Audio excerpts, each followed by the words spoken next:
नमस्कार विद्यार्थी मित्रांनो, आज आपण इयत्ता 6वीचा 10वा पाठ्यघटक सुगंधी सृष्टी हा पाहणार आहोत। पाठ्यघटकाचं नाव आहे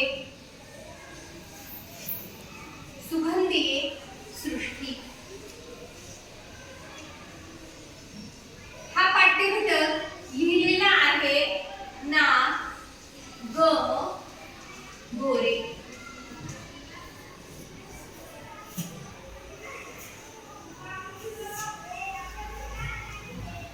सुगंधी सृष्टी या पाठ्यघटकाचं प्रास्ताविक असं आहे। या पाठ्यघटकामध्ये लेखकांनी असं दिलेलं आहे की आपल्या अवतीभोवती जे सुंदर सुंदर फुलं असतात, ज्या फुलांचा वास येतो, त्या निसर्गाला, त्या फुलांना लेखकांनी सुगंधी सृष्टी हे नाव दिलेलं आहे।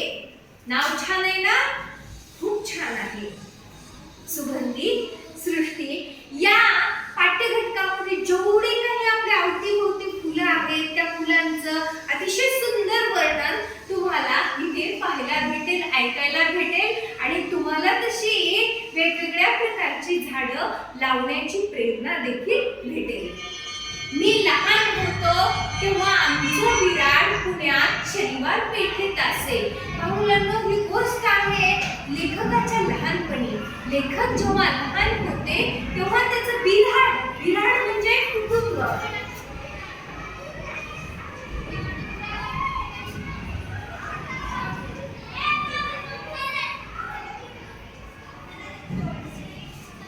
लेखकाचं विरार हे पुण्यामध्ये होतं आणि ते शनिवार पेठेत ते राहत होते। तेथे घराच्या पत्र्यावर रॉकेलच्या तोंड कापलेल्या डब्यात मी एक मोगऱ्याचे कलम कुठून तरी मिळवून लावले होते। मुलांना लहान असताना प्रत्येकाची आवड वेगळी असते। या ठिकाणी मात्र या छोट्या मुलाची आवड आहे ती वेगवेगळ्या प्रकारची फुलझाडे लावण्याची। लेखकाने मोगऱ्याची एक कलम आणलेली आहे आणि ते आधी रॉकेलच्या डब्यामध्ये रॉकेल आणावं लागायचं। तो डब्बा त्याने वरून तोंड कापलेला आहे, त्यामध्ये माती भरलेली आहे, त्याने ते एक कलम लावलेली आहे। हरभर उंचीच्या त्या रोपट्यावर पहिली कळी मोहरली बहरली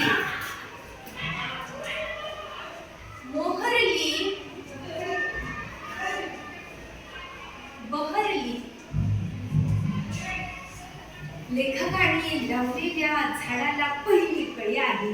पहिली कळी, प्रत्येक पहिल्या गोष्टीचा आपण केलेल्या आनंद हा काहीतरी निराळाच असतो।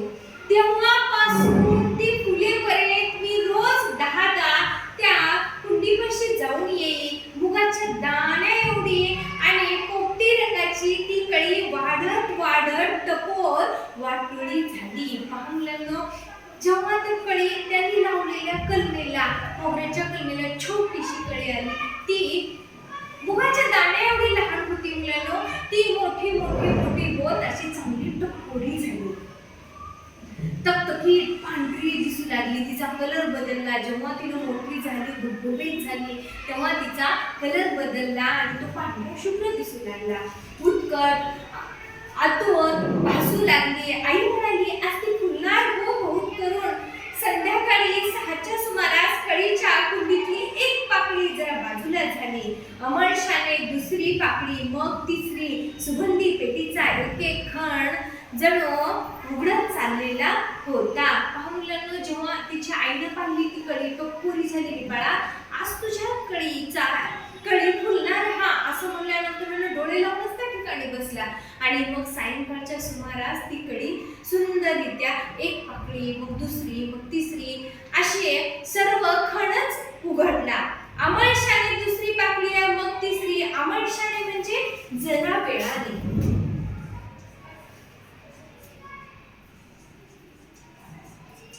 अमळशाने याचा अर्थ आहे जरा वेळाने। एका पाठोपाठ एक अशी सुंदर मस्त मोगऱ्याचं फूल समोर दिसू लागलं। मी कुंडी शेजारी शेजारी बसून राहिलो. निरुपाय म्हणून जेवायला खाली जाऊन वर परत येतो तेवढ्यात हा चमत्कार पूर्ण झाला. हे जे फूल सुंदर दिसत आहे, फक्त जेवायलाच खाली गेलो होतो तेवढ्या वेळात ते फुलून एकदम समोर आलेलं आहे. मला पाहायचं होतं फुलताना. आणि एक गोष्ट आहे मुलांना, निसर्गाची मला तर वाटत नाही की फूल फुलत असताना आतापर्यंत कोणी पाहिले. मी तर नाही पाहिलेलं. कळीची सारी दले साफ उघडली होती. दल पाकळी, छोटी छोट्या पाकळ्या ज्या आहेत त्याला दल म्हणतात मुलांना. रात्रीच्या अंधारात पांढरे शुभ्र आणि घसघशीत दिसणारे ते फूल पाहिल्यावर आणि त्याचा मनाला वेढावून टाकणारा वास घेतल्यावर मला जे काही वाटले त्याचे वर्णन मी कसे करू. पहिल्यांदा मी लावलं होतं ती कलम, त्या कलमेला मी वाढवलं होतं. ती पाकळी छोटीशी असल्यापासून मोठी होईपर्यंत पाहिलेलं होतं. आणि जेव्हा ती एवढं फूल झालं आणि मी डोळ्यांना पाहिलं, त्याचा आनंदच निराळा होता. ज्याप्रमाणे तुम्ही लहान मुलं मोठे मोठे मोठे होत जातात, तुम्हाला मोठं करताना आई वडिलांना जो आनंद होतो तोच त्या मुलाला त्या ठिकाणी भेटला मुलाला. आणि त्या गोष्टीचा मला अभिमान वाटतो. मोगऱ्याप्रमाणेच आता मोगरा हे त्यांनी लावलेलं पहिली कलम आहे. त्यानंतर त्यांनी निशिगंधाचेही झाड लावलेलं आहे. शिवाय ती दिसायला सुद्धा सुंदर. रोप पूर्ण वाढून त्याच्या दांड्यावर एका पाठोपाठ एक फुले फुलू लागली की रोज रात्री नवा आनंद घ्यावा. आणि निशिगंधाचे फूल असते तरी किती डोलदार. मुलांनो, त्यांनी मोगरा झाल्यानंतर निशिगंध लावलं. निशिगंध सुद्धा तसेच वाढू लागलं. आणि ते म्हणत आहेत की निशिगंधाचं फूल तर किती डोलदार असते. डोलदार याचा अर्थ आहे ऐटदार. डोलदार, ऐटदार. हिरव्यागार छडीवर हरीने टोकापर्यंत लागत गेलेली त्याची फुले पाहिली म्हणजे निशिगंधाला गुलछडी असे दुसरे नाव का पडले आहे ते आपल्याला सहज लक्षात येते. निशिगंधाचे दुसरे नाव लेखकाने गुलछडी असे सांगितलेले आहे. पण मोगरा काय किंवा निशिगंध काय स्वभावाने लाजाळू नाही. एकदा त्याची फुले आली की लपून बसतात का ते फुले? बिलकुल नाही. आपला रंग, आपला गंध, आपला डोल ते लपवत नाही. निशिगंध तर आपले सारे वैभव चव्हाट्यावर उभा राहून जगाला दाखवत असतो. निशिगंध आपले फुले हे सर्व जगाला पहा मी किती ऐटदार आहे अशा प्रकारे दाखवत असतो. मोगरा, निशिगंध ही जशी सुगंधी फुले तसाच गुलाब पण या स्वारीचा रुबाबच और आहे. गुलाब हा फुलांचा राजा आहे मुलांना. मग त्याचा रुबाब साधा असेल का? नाही. औरच याचा अर्थ आहे वेगळाच.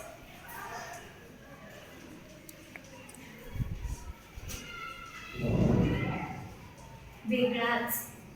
गुलाब फुलांचा राजा आणि त्याचा रुबाब, राजाचा रुबाब पाहिलाय ना तुम्ही प्रत्येक सिरियल. आता राजेशाही नाही तरी सिरियल मध्ये आपण पाहत असतो. मग हा फुलांचा राजा आहे.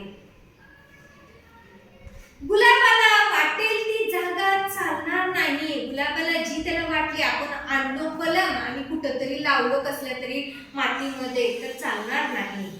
पाणी कमी झालं तरी चालणार नाही. पाणी जास्त झालं तरी चालणार नाही. त्याला खत वेळच्या वेळी मिळाले पाहिजे.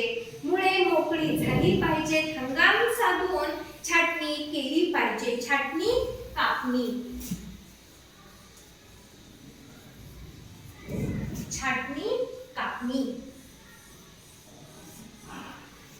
कीड टिपून मारली पाहिजे. एवढं सगळं करावे तेव्हा हे राजेश्री फुलणार. गुलाब हे फुलांचे राजे, मग शान असा ऐटदार फुलणार. एवढं सगळं, चांगली माती, पाणी योग्य, खत, पाणी आणि मग हा गुलाब येणार. मग ह्याचा थाट राजेश्री, श्रीमान राजे.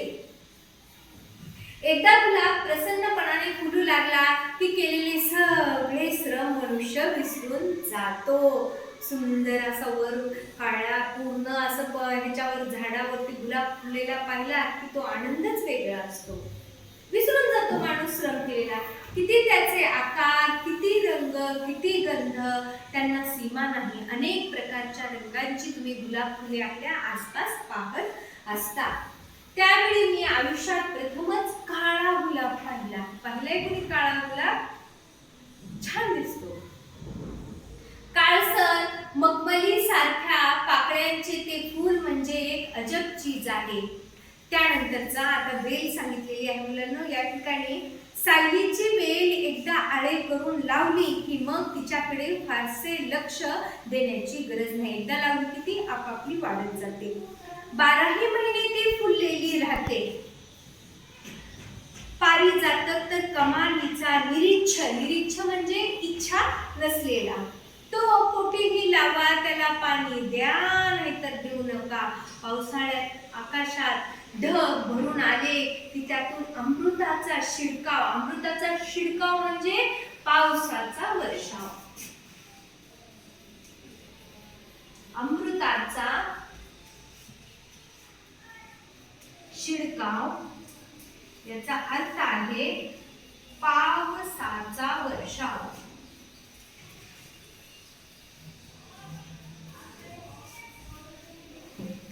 एकदा पाऊस चालू झाला की या रांगड्या झाडाला कसला आनंद होतो कोणास कळे. त्याच्या पांढुरक्या गाठाळ अंगोपांगातून हिरवा रोमांच फुलतात, अगदी बुंध्यापासून शेंड्यापर्यंत. आणि मग त्याला सुगंधाची झुमरे लटकतात. सकाळी पारिजातका खालून जाणे म्हणजे पुण्य पावन भूमीवरून जाण्यासारखे निदान मला तरी वाटते. पुण्य पावन भूमी म्हणजे पवित्र भूमी. मुलांना पारिजातक आपल्या बाजूच्या मंदिरामध्ये पारिजातकाचं झाड तुम्हाला पाहायला भेटेल. सकाळी जेव्हा तुम्ही शाळेत येत असतात त्या टाइमला अशी खूप सारे फुलं खाली पडलेले तुम्हाला दिसून येतात. हे या झाडाला दररोज पाणी घालणं किंवा वेगवेगळ्या प्रकारची देखभाल करायची गरज नाही. पाऊल टेकावे तरी कुठे? त्या पारिजातकाच्या झाडाखालून जाताना पाऊल टेकावे तरी कुठे असा प्रश्न पडतो. साऱ्या भूमीवर त्या वृक्षराजाची उदारता अंथरलेली असते ना. कसे ठेवायचे पाऊल? आपले पटवर्धन बोलण्यात किती मार्मिक आहेत. मार्मिक म्हणजे खूप असं मनातून. ते एकदा म्हणाले, द्यावे तर पारिजातकासारखे द्यावे, तो मोठ पुरेपूर उघडून देतो. काही म्हटल्या काही मागे ठेवीत नाही. वा, याला म्हणतात दान. पहा मुलांनो, या पाठ्यघटकामध्ये आपल्याला लेखकांनी त्यांच्या लहानपणी त्यांनी लावलेल्या वेगवेगळ्या सुगंधी सृष्टीची झाडे जी काही त्यांनी लावले, मोगरा लावला, निशिगंध लावला, गुलाब लावला, सायलीचा वेल लावला, पारिजातका, तर या प्रत्येक रोपटं लावत असताना, प्रत्येक झाड लावत असताना त्यांना आलेले अनुभव सांगितले. कोणत्या झाडासाठी कशा प्रकारची निगा लागते हे देखील त्यांनी थोडक्यात सांगितलं आहे. होय, म्हणण्यासारखं एकच की अतिशय सुंदर अनुभव त्यांनी सांगितलेले आहेत आणि ही सुगंधी सृष्टी